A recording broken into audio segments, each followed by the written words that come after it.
नमस्कार, आप देख रहे हैं हल्ला बोल टीवी और मैं हूं दीपक शर्मा। हमारे साथ हैं अनुपम। अनुपम ने पत्रकारिता में लंबा समय बिताया, भारत के बड़े समाचार पत्रों, बड़े न्यूज चैनल, मीडिया संस्थानों में काम किया और अभी वे पीआर कर रहे हैं नेताओं के लिए। एक बड़े नेता हैं, पूर्व आईएएस अधिकारी हैं मनीष वर्मा, उनका मीडिया मैनेजमेंट देखते हैं। तो हम इनसे समझेंगे कि कितनी मुश्किलात एक पत्रकार को आती है जब वह नेताओं के साथ काम करने लगता है। तो स्वागत है आपका अनुपम जी। बहुत बहुत धन्यवाद आपका और आपको बहुत बहुत शुभकामनाएं कि आपने अपनी एक नई शुरुआत की है और बहुत बहुत शुभकामनाएं। आपने जो शुरुआत की पत्रकारिता की दुनिया से बाहर आकर नेताओं की दुनिया में, तो क्या चैलेंजेस झेलने पड़े आपको? क्या चैलेंजेस हैं वहाँ? देखिए, एक्चुअली क्या है, बेसिकली पहले भी पीआर चलते ही थे, बट वो था कि एक अनप्रोफेशनल एक स्ट्रक्चर था कि भाई जो भी नेता के आसपास के लोग रहते हैं उनके साथ के हैं, कई बार रिश्तेदार होते थे, तो वो लोग अपने अपने एंगल से जो भी करते थे। आप क्राउड मैनेजमेंट जो अभी हम लोग कहते हैं कि मतलब कैसे लोगों को जुटाना है, तो उसमें लोग थे कि भाई पैसे दे दो, दे आओ, कर लो। तो वही चीज़ों को थोड़ा सा जो है अब एक प्रोफेशनल तरीके से किया जा रहा है, ताकि एक तो पैसे भी आपको कम लगते हैं और अच्छा आउटपुट आता है। टारगेट क्या होता है यहाँ? क्या अचीव करना हो? देखिए, टारगेट अचीव वही करना है कि कितना, जैसे नॉर्मली जो एक पॉलिटिशियन का होता है कि हम एक बड़े लार्ज स्केल पे जो है हम लोग तक कनेक्ट कर पाएँ खुद को। उसमें माध्यम अलग अलग है, आप रैली करके कर रहे हो, रोड शो कर रहे हो, डेली बेसिस पे लोगों से मीटिंग कर रहे हो, मीडिया एक बड़ी भूमिका अभी के समय में निभा रही है, डिजिटल मीडिया है, सोशल मीडिया है। तो हर पैमाने पे, क्योंकि हर जगह जो अल्टीमेटली जो लोग हैं वो बटे हुए हैं, कोई मोबाइल पे है, कोई चौक पे बैठ के बात कर रहा है, तो आपको अलग अलग ग्रुप बना के उन लोगों को टारगेट करके कैसे उन तक अपनी बातें पहुंचानी है, या उनसे मान लीजिए जैसे डिजिटल मीडिया के माध्यम से अभी देख रहे होंगे, आपके अचानक से कोई चीज़ें, किसी गांव में स्कूल नहीं है, तो पहले क्या था कि आप मीडिया उससे लिमिटेड था कि भाई स्टेट में है, पटना में है, दिल्ली में, तो उतना ग्राउंड तक पहुँच नहीं पाते थे। डिजिटल मीडिया के माध्यम से क्या हुआ कि आप वहाँ से भी एक तरह से टू वे कम्युनिकेशन हो गया। सेटिस्फैक्शन की बात करें, जॉब सेटिस्फैक्शन की बात करें, तो आपको कई बार लगता होगा कि अगर कोई बेबस व्यक्ति आ रहा है मदद के लिए और आपने अपने कनेक्शंस का इस्तेमाल कर उसकी मदद करा दी, तो एक सेटिस्फैक्शन तो मिलता होगा कि हाँ, मैं कुछ कर पा रहा हूँ। नहीं, बिल्कुल बिल्कुल, ये तो है। ये जैसे पत्रकारिता में था, पत्रकारिता के दौर में भी हम लोगों ने कई लोगों की मदद की। तो उस वक्त क्या था कि अल्टीमेटली हम नेता के पास ही जाते थे, मतलब मीडिया में भी आप आवाज उन तक पहुँचा, आवाज उन तक, क्योंकि अल्टीमेटली वो पावर और सारा कुछ उसे सिस्टम हमारे देश या किसी राज्य का ये है, वो ऑलमोस्ट जो है नेताओं के इर्द गिर्द ही रहता है पावर के लिए। और मुझे लगता है कि मेरे मतलब अपने जो भी मेरा अपना एक पर्सनल लाइफ स्टाइल है, तो मैं उसको ही अपनी सफलता मानता हूँ, जो भी मैं किया हूँ अब तक। कि आप पत्रकार रहते हुए हमने कई लोगों को, दिल्ली में थे जब हम लोग, उस समय भी कई लोगों की मदद की। जब मैं हैदराबाद में था ईटीवी में, उस वक्त भी कई लोगों को किया। उस समय आप ग्राउंड पे तो नहीं है, बट टेलीफोनिक से बहुत तरह की चीज़ें होती है। कई लोग अलग अलग ज़िले में, सिवान से मुझे याद है एक लड़के के, कोई लड़का था पढ़ता लिखता था ना, वो किसी कारण लड़ाई झगड़े में उसका नाम आ गया और वो बेचारा पूरा परिवार परेशान था। फिर उन्होंने संपर्क किया अपने मित्र के जो जिनसे भी जरिए हो, तो उनको भी हमने मदद की, जो भी वहाँ के उस समय थे कि भाई हम पत्रकार हैं, ऐसे ऐसे हमारे पास खबरें आई हैं, मैं चाहता हूँ कि अगर वो बेकसूर है तो उन पर कोई कार्रवाई ना, इस तरह से। तो लोग, उनको फ़ायदा मिला, लोग आज भी वो याद करते हैं। कई लोग हैं यहाँ दरभंगा में, हमारे यहाँ, मेरे खुद के ज़िले की है, कई लोग दबंग लोग किसी का ज़मीन पर कब्जा कर लिए, मधुबनी का केस आया था।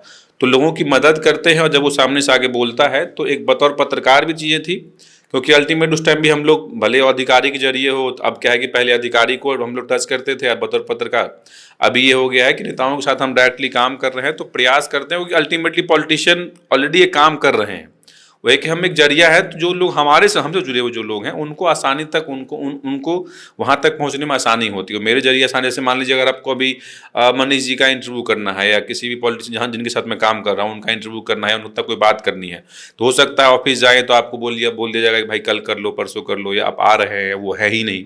तो अगर आप मेरे जरिए चाहे तो आप बड़ी आसानी से उन तक अपनी बात रख सकते हो। तो ये हम लोग दिनचर्या में चीज़ें हैं, लोग करते हैं, कोई पर्सनल भी हैं, कोई ऐसे। आपने दूसरे राज्यों में भी काम किया, दिल्ली में काम किया, छत्तीसगढ़ में काम किया, दूसरे राजनीतिक दलों के लिए भी काम किया।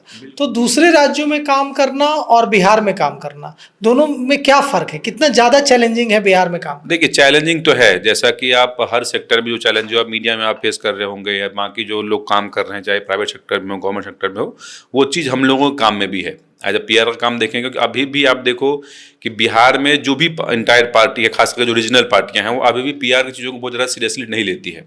उनको ऐसे मान लो कि अगर उदाहरण के तौर पे कि आप देखोगे बिहार में जैसे कई सारी पीआर एजेंसी है, पॉलिटिकल पीआर एजेंसी जो अलग अलग राज्यों में अभी भी पे काम कर रही है, पिछले चुनावों में काम की है, तो उसमें से कोई भी एक बड़ी पीआर एजेंसी आपको बिहार में काम करते हुए दिखाई नहीं देगी। इसका सबसे बड़ा कारण है कि वो चार्ज थोड़ा ज़्यादा करते हैं, और दूसरी बात है कि उनके पास चार्ज करने का कंसर्न भी ये होता है कि वो तो हाईली प्रोफेशनल लोग होते हैं, आईआईटीज़ के हैं, आईआईएम के लोग हैं, कई बार लोग फॉरेन के लोग भी आपके काम करते हैं, तो थोड़ा सा वो कॉस्टली होता है। तो ऐसा नहीं कि हाँ कि पॉलिटिशियन पैसा खर्चा नहीं कर रहे हैं, बट थोड़ा सा उनका ये रहता है कि उस चक्कर में क्या है ना कि आप एक होता है ना कि सस्ता वाला, जैसे हम लोग बोलते हैं ना कि अब अंग्रेजी शराब बंद हो गई है तो हम सस्ता वाला शराब जो है लेके और कर रहे हैं, तो उनसे उनका नुकसान है। मतलब ये सस्ती शराब खरीद रहे हैं। सस्ती शराब वाला सस्ती पीआर करवा रहे हैं, तो करवा रहे हैं पीआर के नाम पे, बट आप उस पीआर को दोष नहीं दे सकते कि अगर आपकी खुद की कमी है, आपको भी आइडेंटिफाई करना है कि भाई सही क्या है गलत क्या है। कोई बंदा अगर कोई कंपनी ऐसी 2-3 राज्यों में काम की है, जैसे मैं छत्तीसगढ़ में काम करके आया हूँ, तो वहाँ पे क्या है कि लीडर में ये चीज़ समझदारी भी डेवलप हो चुकी है कि अगर आप कुछ उनको कहते हो, जैसे मान लिया जब मैं मीडिया एडवाइजर हूँ किसी पॉलिटिशियन किसी पार्टी का, तो अगर मैं कोई सजेशन उनको देता हूँ तो वो बंदा वो समझता है, उसको रिस्पॉन्ड करता है, उसको अपने व्यवहार में लाता है। हमारे यहाँ लीडर की मानसिकता है कि अगर आपको उनको कुछ एडवाइस करते हो तो उनको लगता है कि यार ये बंदा मुझे सिखा रहा है, कल को दिल्ली से आया है, कुछ आया है। तो ये थोड़ा सा जो बॉडी लैंग्वेज हमारे यहाँ थोड़ा एटीट्यूड वाला प्रॉब्लम है, ये हालांकि पूरे इंटायर बिहार के एक डीएनए में कई चीज़ें हैं, कई मायनों में वो अच्छा भी देखिए लगता है। बड़ा विवादास्पद बयान दे रहे हैं आप। नहीं, मैं एक्चुअली एटीट्यूड है, इवन हमारे अंदर भी क्या होता है कि हम इतना प्रोफेशनल आदमी है, तो हमको पता है कि हम उनको कहाँ इस्तेमाल करना है। अगर सामने से कोई आपको गाली दे रहा है तो आप गाली दोगे, लेकिन अगर कोई सामने से कुछ आपको समझाने की कोशिश कर रहा है तो उसको आप समझिए। अगर आप, हम भगवान तो हो नहीं सकते, कोई भी इंसान भगवान नहीं है। तो यहाँ के जो मैं जो फील किया हूँ, कई सारे मेरे ऐसा कोई पार्टी नहीं होगा बिहार जहाँ मेरे करीबी लोग काम नहीं करते होंगे, तो आप जिनसे भी हम लोग बात करते हैं, सब लोग वही बोलते हैं कि आप जैसे मान लो इंडिविजुअल में काम कर रहा हूँ, पीआर का काम अगर आप देखोगे खासकर चुनाव के आखिरी 4-5 दिन बहुत टफ काम होता है। आपको 8 घंटे की नौकरी वाला सिस्टम वहाँ पे कुछ है नहीं। आप सुबह 10 बजे से हो तो आपको रात को 12 बजे तक काम करना पड़ रहा है, कई दिन आपको रात को 3 बजे तक काम करना पड़ता है, तो बहुत हार्ड काम है। तो ऐसे वक्त क्या होता है कि आप एक्सपेक्ट करते हो कम से कम अगर हम इतना एफर्ट कर रहे हैं तो लीडर भी उस तरह से एफर्टनेस दिखाए, बट लीडर का कंसर्न उस तरह से जो बाकी राज्यों में हमने फील किया है यहाँ पे उतना नहीं है। इसीलिए देखोगे आप कि यहाँ पे पीआर का जो भी आप लोगों के कई बार मीडिया वालों को काफ़ी दिक्कत होती है, किसी का मैं कई देखा हूँ अभी दिल्ली से पुराने कई पत्रकार साथी लोग हमारे भास्कर से हों, अलग अलग चैनलों में रिपोर्टिंग करने के लिए, स्पेशल रिपोर्टिंग करने चुनाव में जो आते हैं लोग, तब उनको किसी को तेजस्वी का इंटरव्यू करना है तो ढूंढ रहे हैं कि हम किसको पकड़े। ठीक है, तो मान लो अगर किसी को प्रशांत का करना है तो इजी एक्सेस है, क्योंकि प्रशांत की पूरी सिस्टम है उनको कि वो काफ़ी लंबे समय से ही काम करते आ रहे हैं। उनका इंटरव्यू करना आपके लिए एक्सेसिबल है, आप आराम से जाके एक आदमी पीओसी है उनसे बात करेंगे, हो जाएगा। आपको नीतीश कुमार का करना है तो आपको दिक्कत आएगी, वहाँ ब्यूरोक्रेट्स हैं, पर्सन ऑफ कॉन्टैक्ट नहीं है। और जबकि अब बाकी राज्यों में जाइए, आप इवन आप मुझे भी कहेंगे कि मैं छत्तीसगढ़ में मुझे सीएम का इंटरव्यू करना, मैं आपको एक नंबर दूंगा, उस नंबर पर आप फोन करेंगे, आप आराम से जाके 1 घंटे में आपका काम हो जाएगा। आप दिल्ली में चले जाओ, दिल्ली के सीएम के पास चले जाओ, पंजाब में चले जाओ, हैदराबाद में चले जाओ, कहीं भी चले जाओ, क्योंकि उन्होंने इस चीज़ को अपने पूरे सिस्टम में उनको अडॉप्ट किया है। फुल टाइम पीआर लोग करा रहे हैं अपना, ठीक है वो, क्योंकि भाई जो 2 वे कम्युनिकेशन है, जैसे मान लीजिए पॉलिटिशियन को, मतलब ऐसे मीडिया है तो मीडिया को भी उतनी ज़रूरत है पॉलिटिशियन की जितनी पॉलिटिशियन को मीडिया वालों की है। तो अगर आप मान लीजिए गिव एंड टेक वाला सिस्टम है, तो आप जिस तरह से उनसे कम्युनिकेट करोगे, जितना करोगे रिस्पॉन्ड करोगे, उतना ही आपको रिस्पॉन्ड करेंगे। पत्रकार के पास भी ऑप्शन लीडर में बहुत सारे हैं, अगर आप नहीं देंगे तो हम वहाँ चले जाएंगे, ये नहीं देंगे तो वहाँ चले जाएंगे। मान लीजिए हमको किसी इश्यू पर रिएक्शन लेना हो और हमको भाई भाजपा के यहाँ गए, वहाँ एक्सेसिबल तुरंत बाइट मिल गया तो हम ले लिए। अगर वो खड़ा कर देंगे बाहर के, अरे ठीक है बात कर देखे, तो आप वहाँ से वापस चल जाएंगे, आप चल जाओगे हम वाले के यहाँ चल जाओगे, आरजेडी वाले के चले जाओगे। तो उनका भी तो नुकसान है, क्योंकि उनकी जो बात जनता तक पहुँचनी थी मीडिया के माध्यम से, वो नहीं पहुँच पाई। तो ये चीज़ें आपको यहाँ पे ही, जो मैं भी फेस किया हूँ इंडिविजुअली, मतलब फेस इन द सेंस की जो मैं लोगों से बात करता हूँ इंटायर पॉलिटिकल पार्टी के जो पीआर लोग काम कर रहे हैं, तो चीज़ें यहाँ पे थोड़ी सी चुनौतियां हैं। होप धीरे धीरे कुछ चीज़ें मुझे लगता है कि जैसे बाकी सेक्टर में सुधार हो रहा है, तो हो सकता है हमारे पॉलिटिशियन भी इसको समझेंगे और अच्छे लोग आएंगे काम करने के लिए। तो आपने समझा कि अनुपम से कि कैसे पीआर इंडस्ट्री काम करती है और बिहार में जो लोग नेताओं के लिए पीआर का काम कर रहे हैं वो कितना चैलेंजिंग है।